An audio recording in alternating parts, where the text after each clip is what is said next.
मित्रांनो, तुम्ही ही गोष्ट नक्कीच नोटीस केली असेल की आपल्या आजूबाजूला काही मुलं असे असतात जे प्रत्येक ठिकाणी अट्रॅक्टिव्ह दिसतात. त्यांची स्टाईल, त्यांचं बोलणं हे इतकं वेगळं असतं की सगळे त्यांच्याकडे अट्रॅक्ट होतात आणि मग आपल्या मनात कुठेतरी असा विचार येतो ना की हा तर आधीपासूनच असा असेल, पण असं नसतं. या मागे काही छोट्या छोट्या टिप्स असतात. जर त्या आपण जाणून घेतल्या, अप्लाय केल्या, तर आपण सुद्धा प्रत्येक ठिकाणी एलिगंट दिसू शकतो. आणि आजच्या व्हिडिओमध्ये मी तुम्हाला अशाच काही 5 स्टायलिंग टिप्स सांगणार आहे, ज्या तुमची खूप हेल्प करतील. Number 1, dressing style. बघा, आपल्या लुकमध्ये सगळ्यात जास्त भर देणारी कोणती गोष्ट असेल, सगळ्यात पहिली ती म्हणजे आपली ड्रेसिंग स्टाईल. आपण कशा प्रकारचे कपडे वेअर करतो, आपण कशा प्रकारचे कलर्स कोणत्या ठिकाणी वेअर करतो, याने सुद्धा खूप मोठा फरक पडत असतो. बघा, कपड्यांचे कलर स्टाईलसाठी कशा प्रकारे इम्पॉर्टंट आहेत आणि कशा प्रकारचा भर ते आपल्या लुकमध्ये टाकतात हे मी तुम्हाला एक्सप्लेन करते. जे बोल्ड कलर असतात ना, for example red, yellow, blue, हे कलर्स कॉन्फिडंट आणि एनर्जी दर्शवतात. जे न्यूट्रल कलर असतात, ब्लॅक, ग्रे, बेज, हे आपल्याला सोफिस्टिकेटेड आणि क्लासी लुक देतात. त्यानंतर ऑलिव्ह, ब्राऊन, रस्ट यासारखे अर्थी कलर्स जे असतात ना, त्यांच्याने नॅचरल आणि रिलॅक्स लुक येतो. ज्या प्रकारचे कलर्स आपण वेअर करतो ते मूड आणि फर्स्ट इम्प्रेशनवर सुद्धा अफेक्ट करतात. जे डार्क कलर असतात ना, for example black, navy, deep green, हे स्ट्रॉंग आणि पॉवरफुल लुक देतात.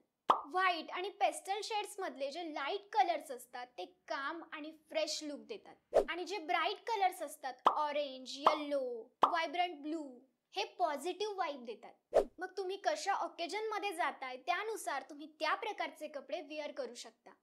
आता जे कलर कॉम्बिनेशन असतं, म्हणजे मुलांच्या शर्ट आणि पॅन्ट मधलं, त्यामध्ये सुद्धा टाईप असतात. कॉन्ट्रास्ट कॉम्बिनेशन, पॅन्ट आणि शर्टचा वेगवेगळा कलर, त्यामध्ये नेव्ही ब्लू प्लस व्हाईट असेल, ब्लॅक प्लस ग्रे असेल, ऑलिव्ह ग्रीन प्लस बेज असेल, अशा प्रकारचे कलर्स. बघा, करायचं काय, काही बेसिक अशा गोष्टी असतात, काही बेसिक असे कपडे असतात जे सगळ्यावर जातात, ज्याला तुम्ही आलटून पालटून सुद्धा वेअर करू शकता. अशा कपड्यांमध्ये इन्व्हेस्टमेंट करा, असे कपडे खरेदी करा. आता अजून असतो तो मोनोक्रोमॅटिक लुक. एकाच कलरचा पॅन्ट आणि शर्ट किंवा मग थोडासा फरक असेल, त्याच्यामध्ये थोडा काही लाईट डार्क शेड असेल, यामुळे एक लेंदी इफेक्ट सुद्धा येतो. आता बघूया ऑकेजनली, म्हणजे जर तुम्हाला कुठेतरी फॉर्मल जायचं असेल तर ब्लॅक, ग्रे, नेव्ही हे कलर प्रोफेशनल लुक देतात. जर कॅज्युअल लुक करायचा आहे तर पेस्टल शेड्स, व्हाईट, त्यानंतर काही ब्राईट कलर सुद्धा रिलॅक्स आणि कम्फर्टेबल लुक देतात. आणि सगळ्यात महत्त्वाचं म्हणजे खूप स्टायलिश दिसतात. यानंतर फेस्टिवल लुक. फेस्टिवल लुक मध्ये व्हायब्रंट कलर्स घ्या. रेड, गोल्डन, ग्रीन असे कलर ट्रेडिशनल वाइब देतात. तर हे झालं आपल्या आउटफिट विषयी. आता आपण बघूया आपला सेकंड पॉइंट, तो आहे टोन ऑफ कम्युनिकेशन. आता बघा, तुम्ही क्लासी कपडे तर वेअर केले, तुम्ही स्टायलिश सुद्धा दिसताय, पण जर तुम्ही व्यवस्थित समोरच्याशी कम्युनिकेट नाही करू शकत आहात तर तुम्ही कधीच अट्रॅक्टिव्ह नाही वाटणार. आपण कुणाशी कसं बोलतो हे खूप मॅटर करतं. आणि त्यातल्या त्यात ते जर फर्स्ट टाइम असेल किंवा कुणाला इम्प्रेस करायचं असेल, ऑफिसमध्ये असेल, तर आपण कुठल्या ठिकाणी कसं बोललं पाहिजे हे आपल्याला आलं पाहिजे. या गोष्टीची समज आपल्याला पाहिजे. काही जण असतात ना, जे बोलताना खूप जास्त घाई करतात किंवा त्यांचे उच्चार स्पष्ट नसतात, ते बोलण्याआधी विचार करत नाही, सतत कन्फ्यूज असतात. असे लोक कधीच अट्रॅक्टिव्ह वाटत नाही. आपण कसे बोलतो, एखाद्या व्यक्तीसमोर कसे प्रेझेंट होतो, ही गोष्ट सुद्धा खूप जास्त मॅटर करते. म्हणून तुमच्या कम्युनिकेशन स्किलवर काम करा. नंबर 3, हेअरस्टाईल, जी मुलांसाठी खूप जास्त महत्त्वाची असते. आता तुम्ही पहिल्या 2 टिप्सवर काम केलं तर त्यानंतर तुम्ही क्लासी तर बनूनच जाणार, पण त्यानंतर अजून एक गोष्ट मॅटर करते, ती म्हणजे केस. आणि आपण कशी हेअरस्टाईल ठेवतो यावर सुद्धा भरपूर प्रमाणात डिपेंड करतं की आपण कसे दिसतोय. कधी कधी आपल्याला माहितीच नसतं की आपल्यासाठी कोणता हेअरकट योग्य, आणि आपण वेगळाच करत असतो आणि अचानक आपल्याला समजला तर आपल्या लुकमध्ये बराच चेंज येऊ शकतो. म्हणूनच तुमच्या face shape according hair cut करा. आणि जर तुम्हाला तितकंही नसेल करायचं, तुम्हाला तेवढं डोकं लावायचंच नसेल, तुम्हाला ते करायला बोर होत असेल, तर अगदी सिंपल गोष्ट मी सांगते, तुमच्या केसांचा फ्लो बघा.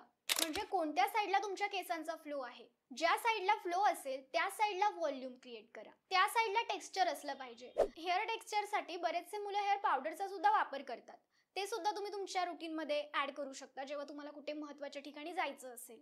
तुमचे केस नेहमी नीटनेटके ठेवा. पुढचा पॉइंट, फ्रेग्रन्स. एका चांगल्या परफ्यूम मध्ये इन्व्हेस्ट करा. एक चांगलं परफ्यूम घ्या आणि प्रत्येक वेळी वेगवेगळा परफ्यूम घेण्यापेक्षा एक असा परफ्यूम शोधा जो तुम्हाला आवडेल, जो खरोखर चांगला असेल आणि नेहमी तोच परफ्यूम वापरा. यामुळे मेमरी क्रिएट होते. आपल्याला स्मेलने सुद्धा लोक ओळखायला लागतात. शेवटचा पॉइंट, यामध्ये मी तुम्हाला काही छोट्या छोट्या गोष्टी सांगते ज्या तुमची खूप मदत करतील. तुम्ही कपडे वेअर केले पण तुम्ही त्यांना कशा प्रकारे कॅरी करताय हे सुद्धा मॅटर करतं. म्हणून तुमच्या शर्टच्या स्लीव्ज असतील त्या फोल्ड करा. तुमच्या शर्टचं जे वरचं बटन असेल ते तुम्ही ओपन ठेवू शकता. तुम्हाला जिथे जायचंय त्यानुसार तुम्ही तुमचा लुक तुमच्यानुसार बॅलन्स करा. काही बॉडी पार्ट्स शो करा, जसे की तुमचे फोरआर्म्स. यामुळे मुलं अट्रॅक्टिव्ह दिसतात. त्यानंतर अजून एक गोष्ट म्हणजे ॲक्सेसरीज. एखादी चेन वापरा, वॉच वापरा. चेन मध्ये सुद्धा जास्त काहीतरी गळ्यात घालायचं नाही. बऱ्याच जणांना ते छपरी वाटतं. म्हणून चेन तुम्ही तुमच्यानुसार बघा, पण वॉच मात्र नक्की घाला.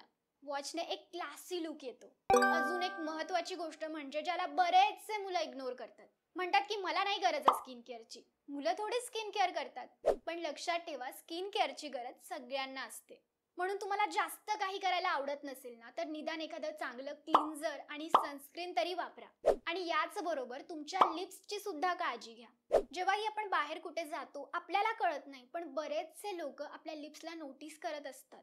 कारण बोलताना आपले लिप्स शो होतात आणि लोकांचं त्याकडे लक्ष असतं. म्हणून तुमच्या लिप्सना एक्सफोलिएट करा, एखादा चांगला लिप बाम वापरा आणि तुमच्या स्किनची काळजी घ्या. तर मित्रांनो, या होत्या काही टिप्स. आय होप की या तुम्हाला तुमच्या स्टायलिंग मध्ये नक्की हेल्प करतील. यातल्या बऱ्याचशा टिप्स किंवा सगळ्या टिप्स सुद्धा तुम्हाला माहिती असतील, पण बऱ्याचदा काय असतं, आपल्याला सगळं माहिती असून सुद्धा आपण काही करत नाही. पण आता करा. तुम्हाला स्वतःला तुमच्या लुकमध्ये खूप फरक दिसेल. हा व्हिडिओ शेअर करा तुमच्या त्या मित्रांबरोबर ज्यांना याची गरज असेल आणि व्हिडिओ कसा वाटला हे मला कमेंट करून नक्की कळवा.